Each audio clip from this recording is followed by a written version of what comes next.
Gavin from MTB here. It's been about a year since you've seen me on here, I believe, but back out here in the Midwest, trying to catch some bass.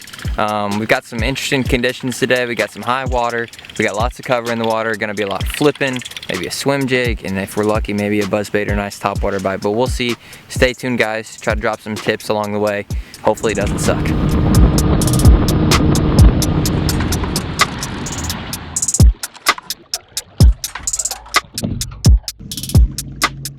Alright guys, so we just started poking around out here, and I'll give you a little breakdown of the scenario we got going on. So this lake was about normal level.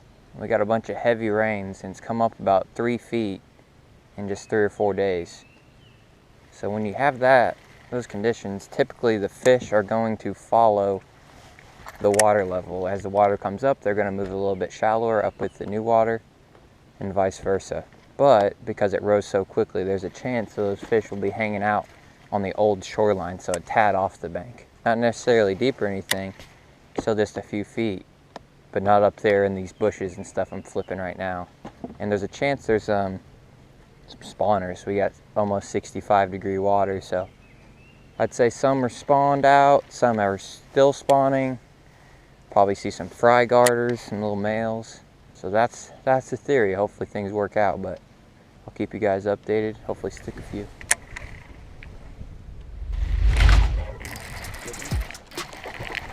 Not terrible. Got one on the old beeve. Keeper.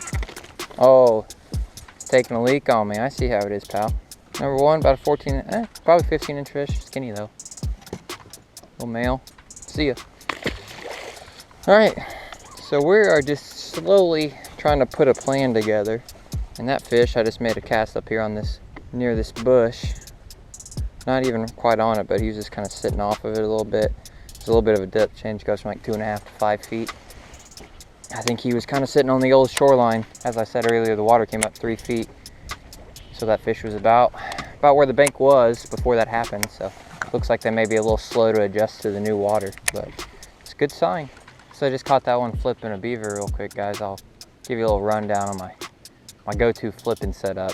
Strong, like wide-handled reel, typically 7-to-1 or so, but I actually have a 6-3-to-1, which is a little slow. You'd want a little bit faster gear ratio to pick up line, but you can usually get by with this.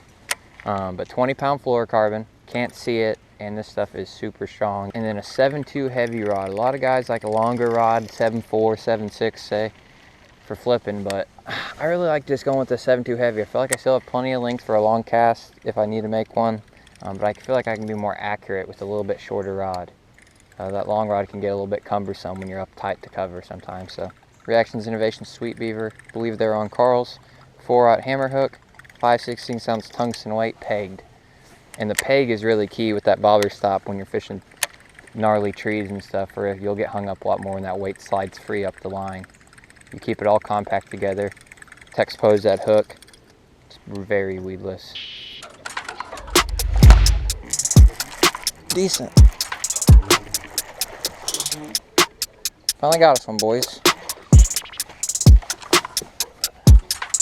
Hammer hook to the head. Most of my fish I've got peed on me. Maybe right around, yeah, probably a small keeper, 14 inches. Got me another beaver, put a little spike on it. Same thing, right when I was thinking, probably ought to move again. That little sucker bites me and makes you think, there's probably fish in here, I just can't get him to bite.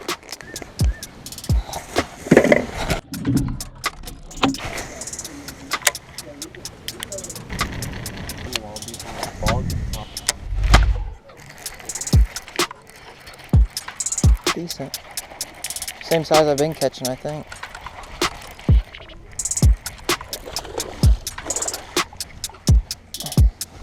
Yep, another little keeper. Another beaver fish. Just can't find the quality we usually catch. 3 keepers in the boat, nothing significant though. They're just a little off the bank. It looks like they're on the old shoreline. They're where the water level was before it come up. They haven't adjusted yet and swam up there shallow again, but I was hoping we'd be able to catch them on something moving with the overcast, but that just hasn't been the deal. They're like this beaver that just kind of glides down in their face and sits there. Doesn't have much action. Subtle.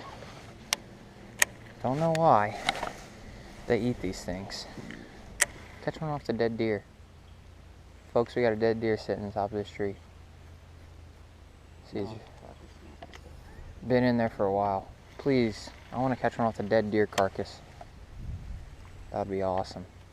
If we get on the dead deer pattern, we're probably going to struggle to find more fish.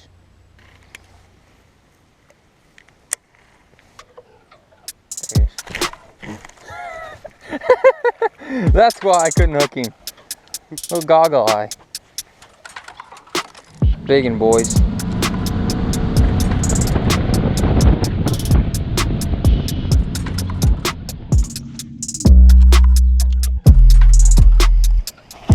Got him, good one.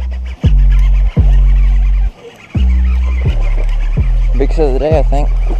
I'll flip him. Oh yeah! Buzzbait eater. Feels so good. You know what's really hilarious? It's not a giant, but it's a decent one. And he ate a buzzbait. 2 3/4. He's fat as a hog pre-spawn. We got some pre-spawners up in here still.